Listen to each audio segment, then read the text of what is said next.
And if I'm not, fuck.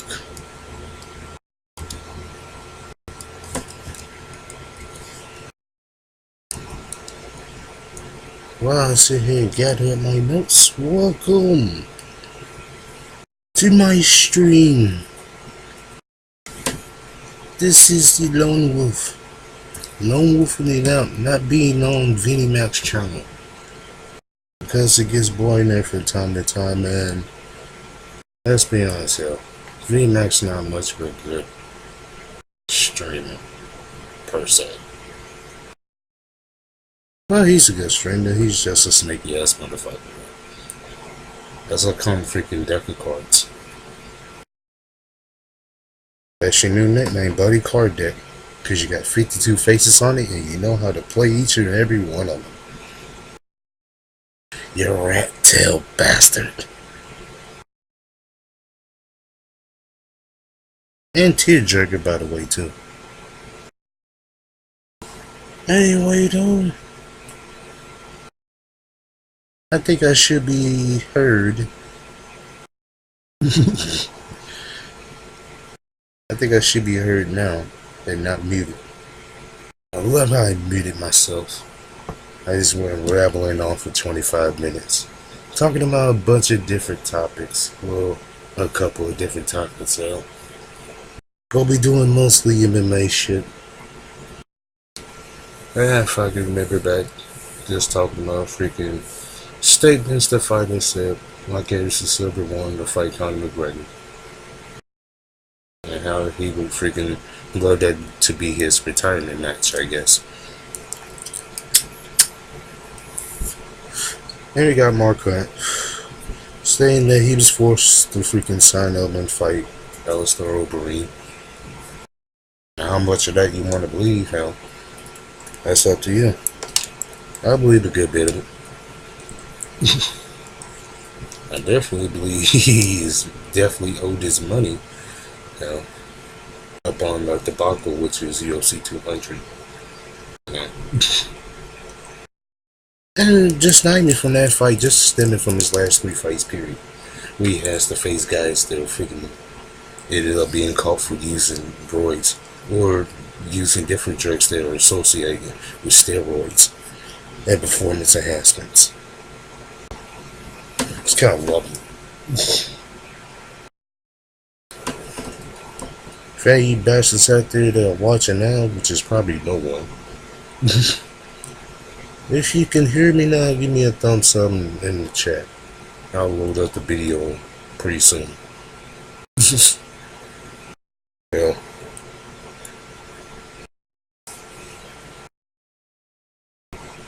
How we doing here? Alright, we're good. Well, if anybody feel invited, you know, anybody wants to be invited on, just let me know. Just type your name somewhere on there and I'll put you on. So you can go on and do your jabbing. If you want to try to battle me, you can go ahead. It's kind of lonely doing this shit anyway. But hey, I'm probably lonely now because nobody's watching. So fuck it. Let's continue on with the rambling thoughts inside my mind. Well, let's see. You got the heavyweight champion Stipe being pissed off that he's getting paid at such a low amount.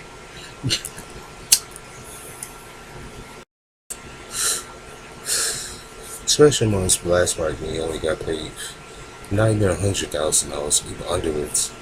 Probably got paid $90,000. So Overeem is getting paid well over $100,000, practically $200,000 to be exact, just to show up and fight. Period. That's pretty lovely, ain't it?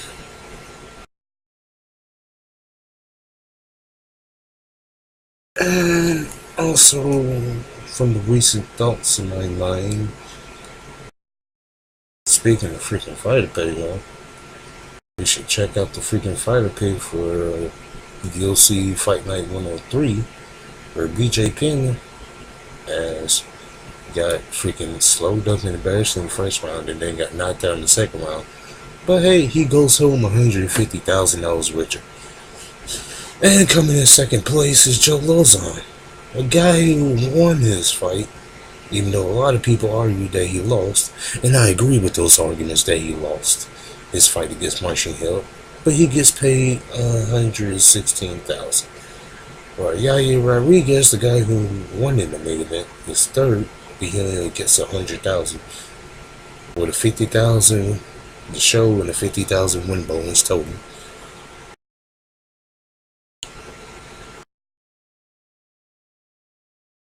And if you see or hear freaking low output on here from the stream, just fuck it. Just try to refresh yourself. Guess I could have done all I can.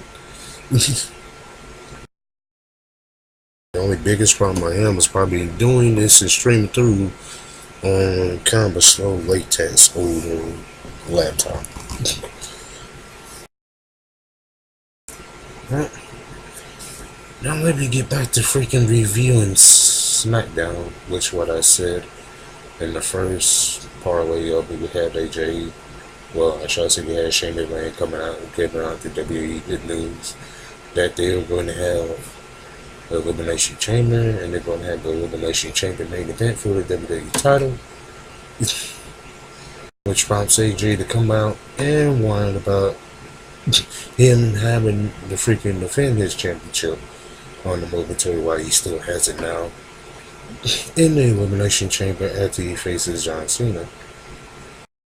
And as soon as John Cena's name gets freaking mentioned, he comes through, pops freaking out. Yeah. Starts kind of rambling towards AJ, but before he's even get to really get into his promo, he's cut by the Miz coming out. And then we have the Miz stating his claim to be a number one contender for the World Heavyweight Championship. Oh, wrong name. I mean, the WWE Championship. My bad. I forgot we can't call it the World Heavyweight Championship anymore. No, it's an exile name. WWE Championship sounds better. Even though their main belt is a red, very large tamponic belt. It's called the Universal Championship. Because why not? The world is smaller than the universe, right? Well, anyway, during my Aldous Pratsu, which in the end kind of leads towards a match against AJ and The Miz, which is somewhat a pretty good match in my opinion. Kind of hard to watch. It's in no DQ fashion. That ends with John Cena, all people standing up on top, because John Cena always wins, LOL. But during the course of this, we have Dean Ambrose approaching Shane backstage wanting to fight Randy Orton, and Shane grants him a wish. So we got a one-on-one matchup set there for later. Nice, I guess. And we got a not backstage, well, I guess you could say a backstage segment. But we got like a nice little riff that turns into a brawl with Nikki Bella and Natalya as they continue on their beef. Because it starts with Nikki going to call out Natalya. And we have Natalya coming through kind of satire promo on Nikki while being in the stands and ultimately going to the back and going to the merchandise display where she goes to destroys all of freaking Nikki Bella and John Cena stuff. And while along the way, kind of promo, kind of cuts a nice rib into her uncle, Bret Hart.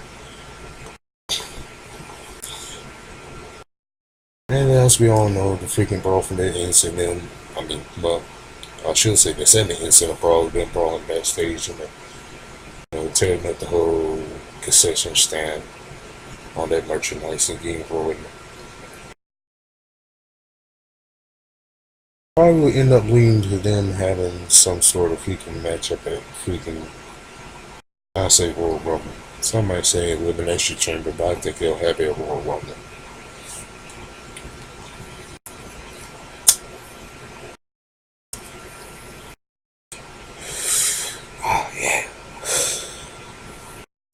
Gotta get that high Michigan. Gotta get that high Michigan.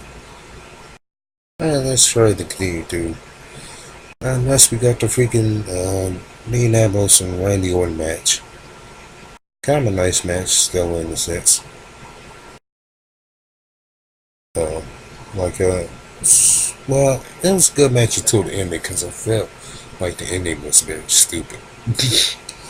And since it, you had Luke Harper just randomly come out of the ring and start to go towards Dean Ambrose, and Randy having to pull back. Yeah. And while he's making a strike to doing that, Dean comes from behind and rolls him up for the win.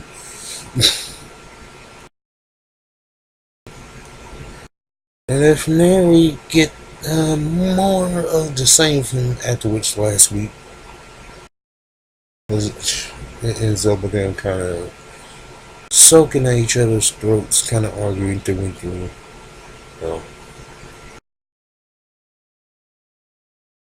And kind of a little bit more of a freaking standout here for Bray, kind of trying to straight out both of them. But while at the same time, it's kind of starting to show a little bit more favoritism towards Randy. And then kind of promptly later, coming back after for commercial break, stating that those two, Randy and Luke Harper, are going to have a match on SmackDown next week. Which is alright. And I think, well, in my opinion, kind of taking from there, I think we might see the start true breakup from the Wyatt family from there. Well, that's what I think is going to happen now when those two go at it.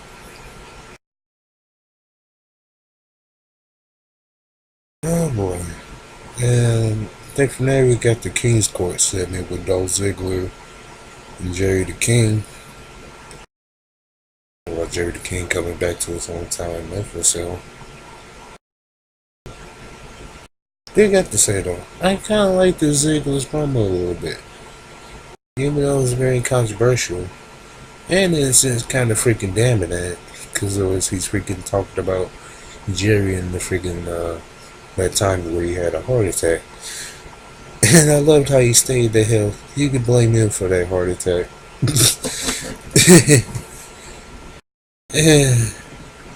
And also saying that if he doesn't freaking back away and stop fucking around, he'll give him another heart attack.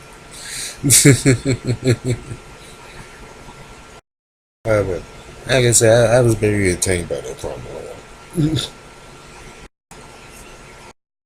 Man, I kind of like this dark version of Dolph Ziggler. That baby start to like the guy. So what? Now if he going to get the freaking major booking behind this freaking new character change and actually start to have more win matches. Yeah, win towards the title, man. The end, man, the goal is to have a title run. Right? A true title run and not no monetary, momentary bullshit, right? Alright. I'm live, but I'm not in the South. And I'm still breathing today. Ain't that so fun? Fucking night. I think I'm gonna spend a little bit of moment trying to fix this up. Well,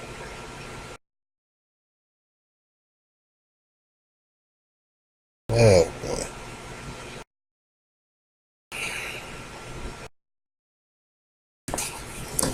Oh man, this is freaking. This broadcast is a drag. It's a drag to use. And probably not only that, along with this old ass computer freaking laptop I have.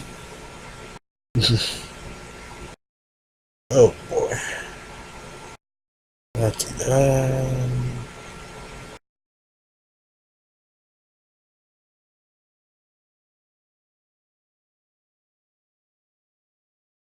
Alright. Cha-cha-cha.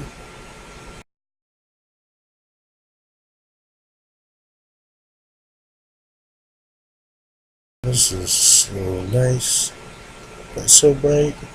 It's in the burn. Got it right. Gotta roll to the top. Jam myself through. I think this might be somewhat helpful now. Seems like the stream is healthy and running. Alright.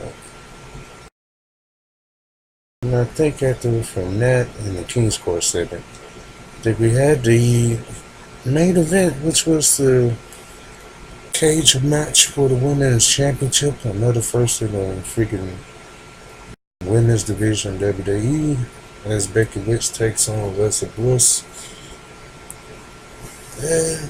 And in terms of matches, pretty exciting matches tonight, all three of them. Not too many fuck ups at all. Like, nobody really fucked up on this night, which is a rarity in WWE nowadays, because everybody these fucks up once or twice in a week.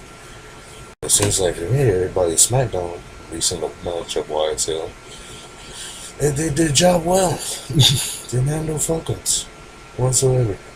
Kind of kept everything in motion.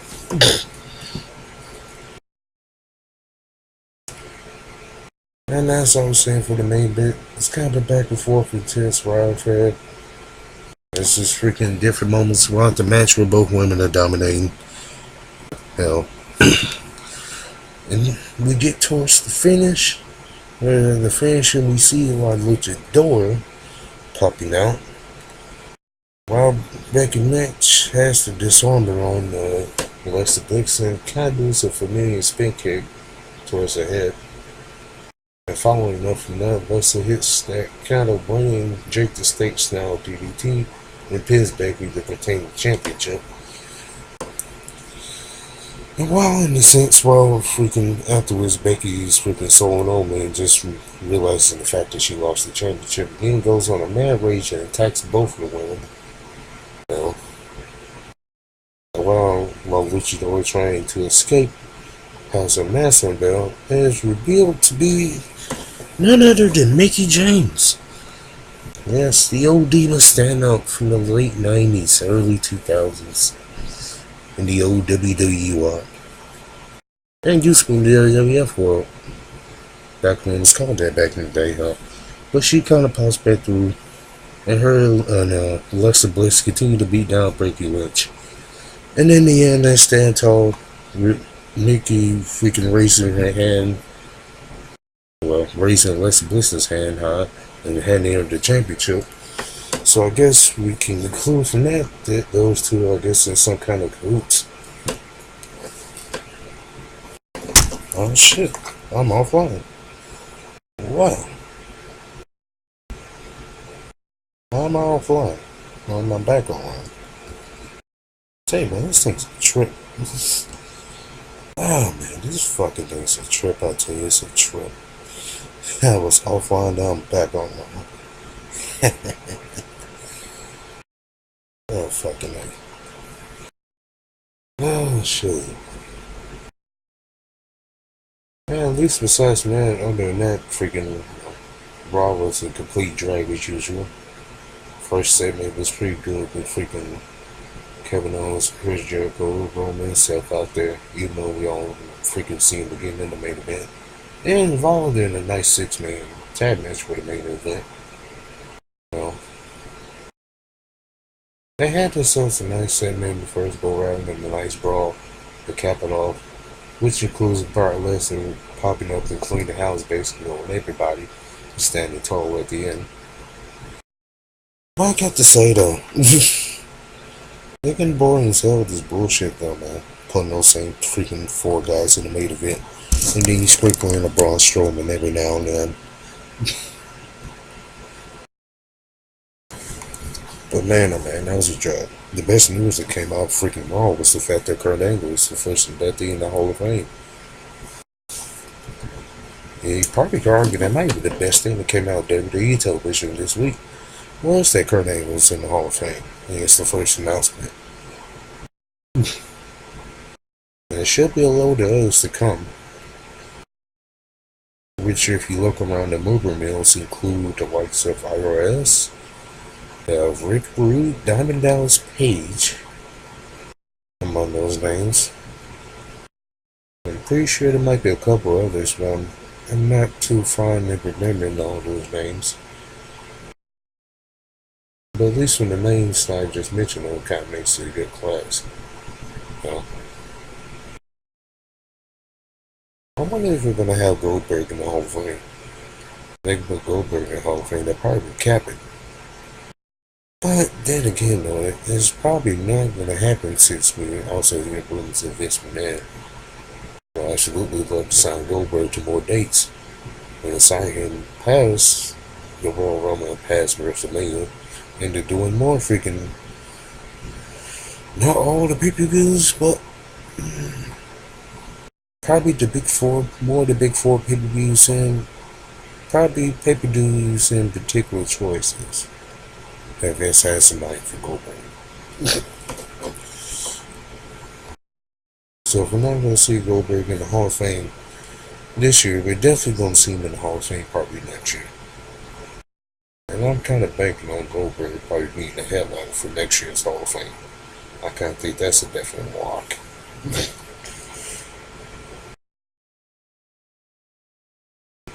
Alrighty.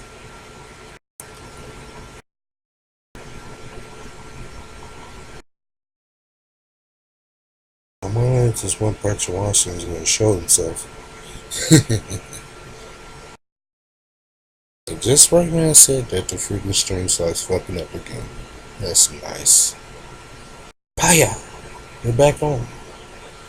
I love how this fucking thing just pops on and pops off.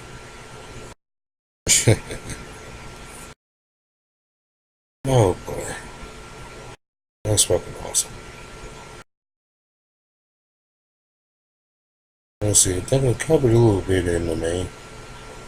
Kind of contradicted myself again, started talking wrestling. Now, time to get to maybe the most important part, and probably the only part that I kind of intended to do on here, was to give you the Bellator fight card. At least most of the fights that are popping up on there. I know for now, definitely I will start with the main card that's on Bellator. I'll take my time while I'm saying to pull up the preliminary card.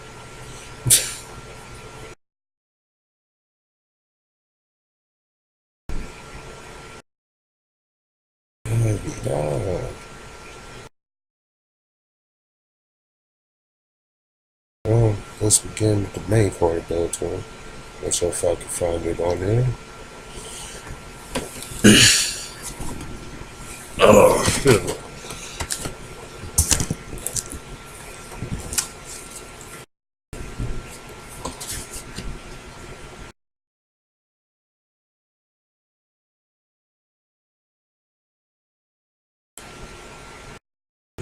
Yeah.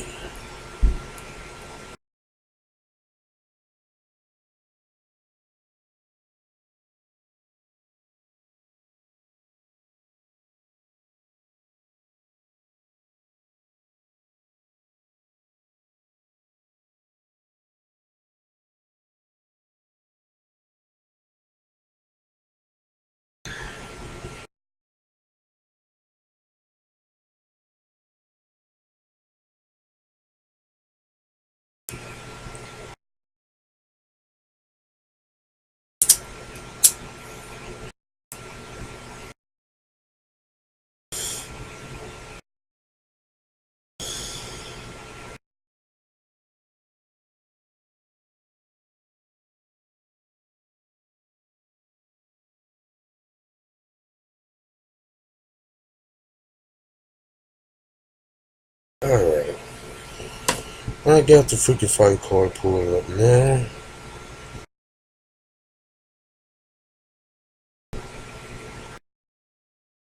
And the first fight on the card is Derek Campos with a 17-6 record, going against Derek Anderson with a 14-2 record. I do apologize for taking that. Kind of took a little longer than what I expected.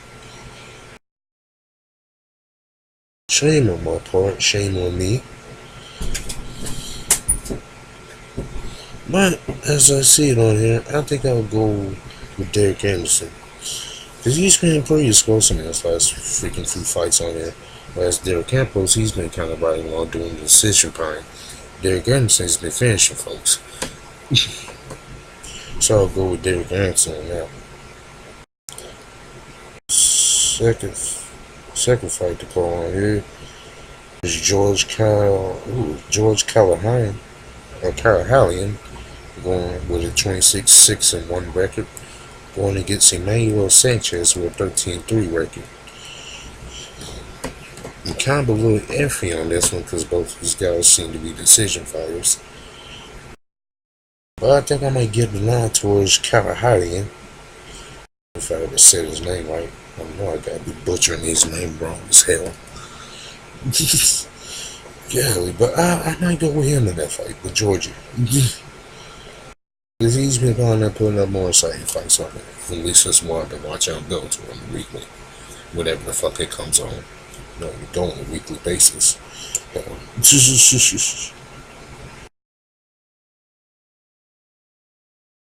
Fucking man.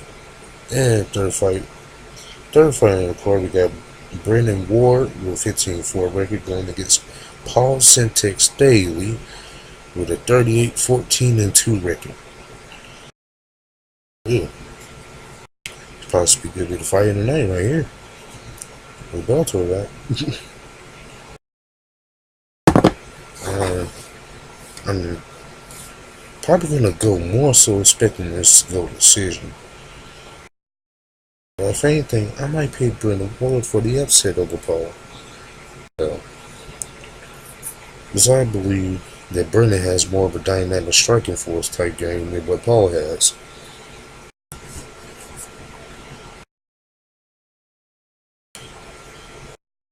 Paul, he does have that left hand. I feel like Brendan Ward has more weapons.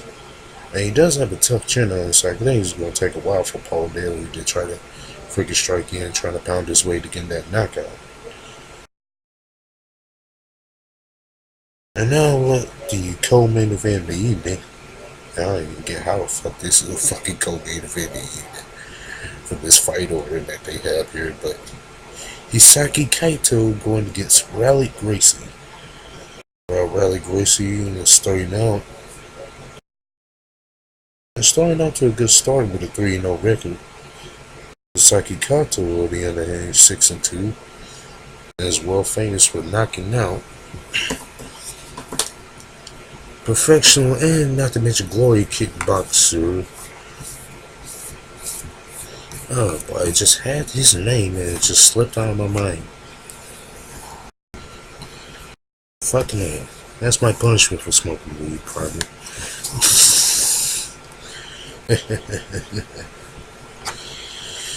Oh boy, I just had his name out. Crap. Oh boy.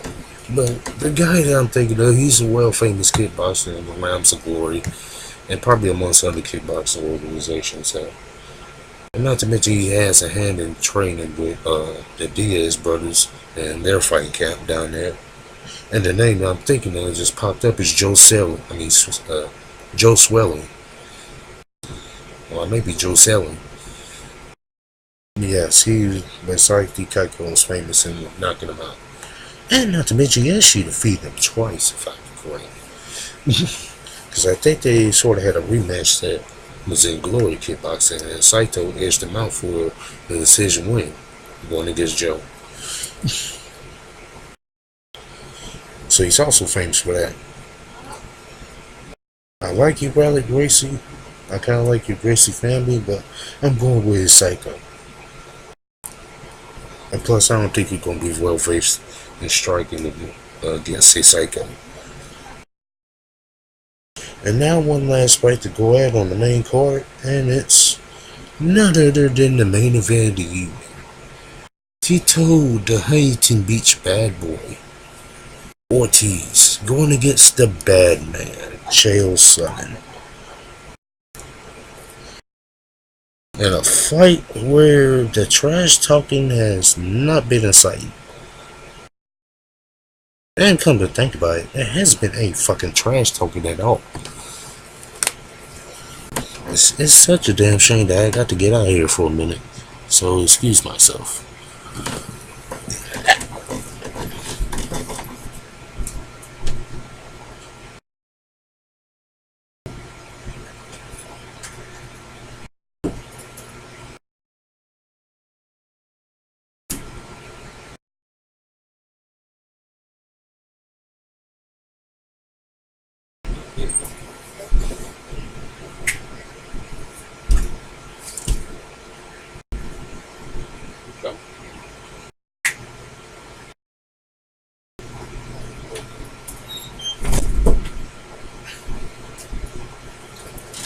What the hell are those fools thinking?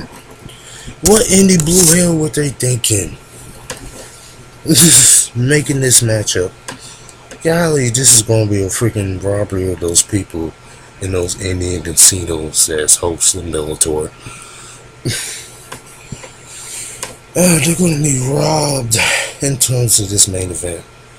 I expect this main event to be a slow, lagging, slow pace watching show.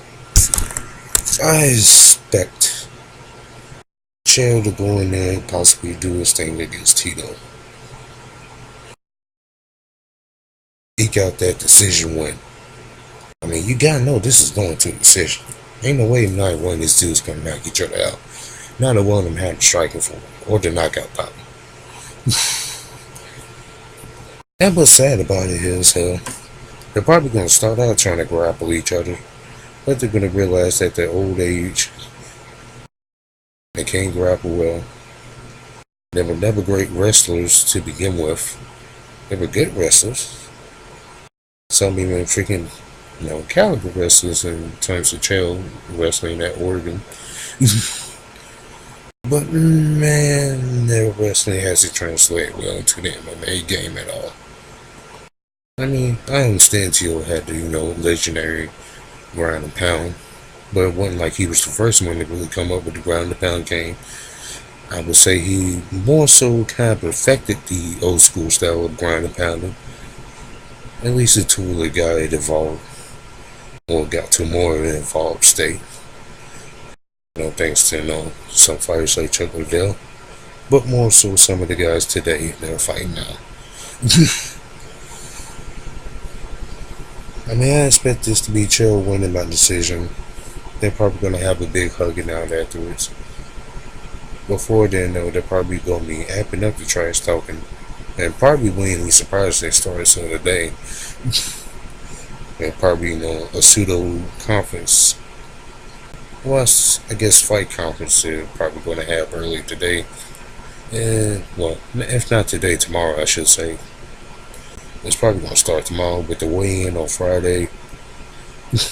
And then with the fight coming on Saturday, which should come on 8 p.m. Central. Should be about 10 p.m. Eastern, 7 Pacific.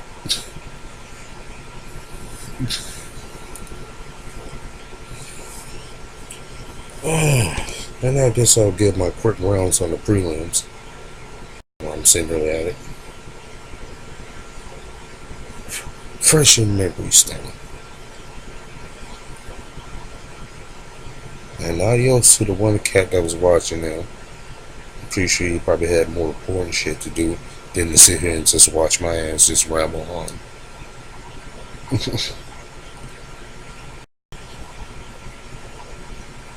Oh boy.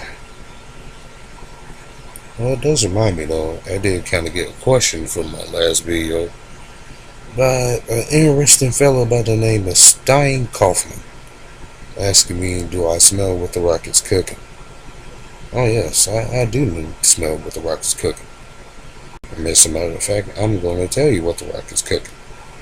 The Rock is cooking up multi-million-dollar deals on movies and movie franchises that he's going through on, like Fast and Furious franchise. And he's going to start up a new franchise. And not to mention, in the workings of now filming 3 movies, and possibly getting pranced and harassed on by Vince McMahon about making a WrestleMania appearance. And I'm pretty sure that's what The Rock is cooking up.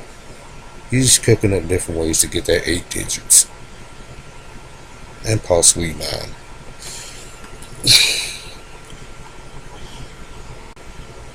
And he's also cooking up some good old fashioned, no expensive poutine pie.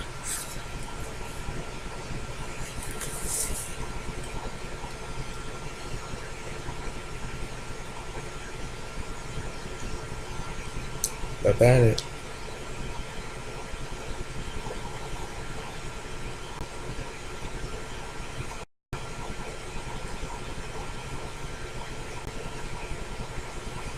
In the prelims, we have Daniel Rodriguez with a 2-0 record going against Christian Gonzalez with a 1-0 record. I got Daniel to win. Dave Krieger with an 11-2 record going against Jack May with an 8-3 record. I got Dave Krieger, whatever his name is. James Barnes with a 6-2 record going against Robert Gulch. I got James Barnes. We got Keith Berry with a 15-13 record going against Kevin Casey with a 9-5 record.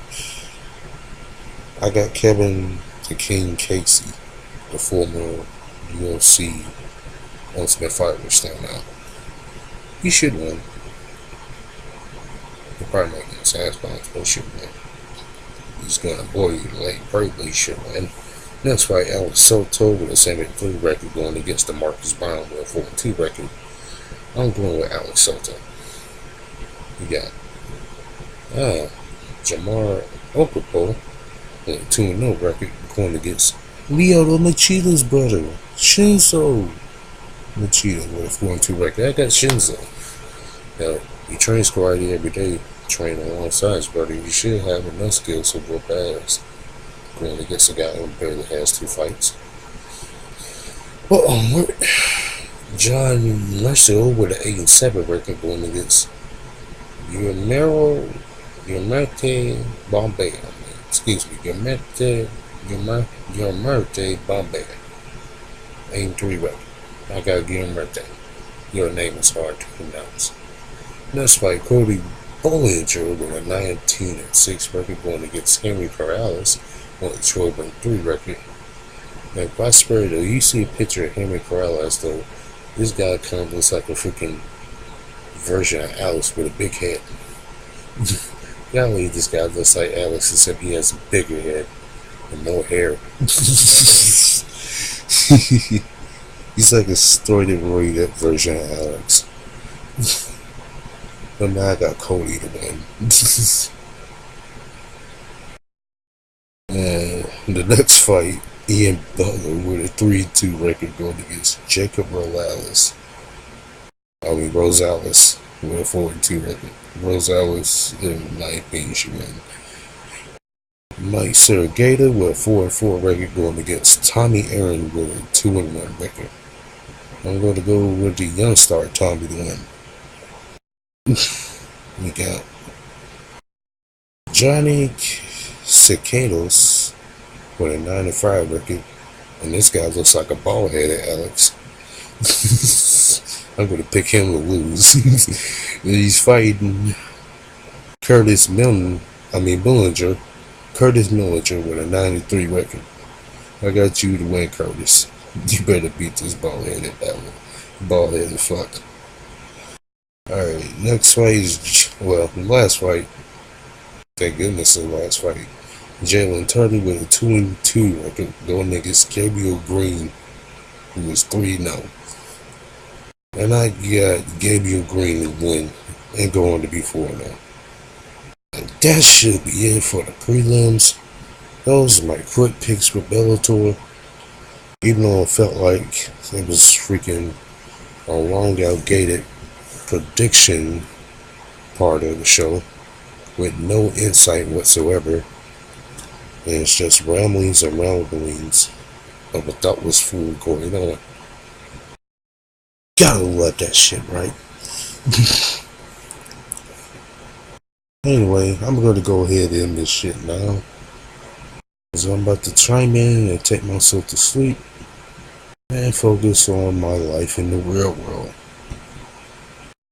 So until then, adios, hasta la vista, and all hell, nobody. And, oh yeah, and one more thing. Rest in peace to the Vinnie Mac show. It seems like that show is completely dead. And probably won't be back for a long time. It could be back maybe on Saturday, but besides from that, I have no earthly idea when that show is coming back on ever. Especially with the host being very, very inclusive, trying to hide himself, but he couldn't hide himself and ultimately got exposed for what he is. So shout outs to you, card, no deck of cards. Shout out to you and your 52 faces.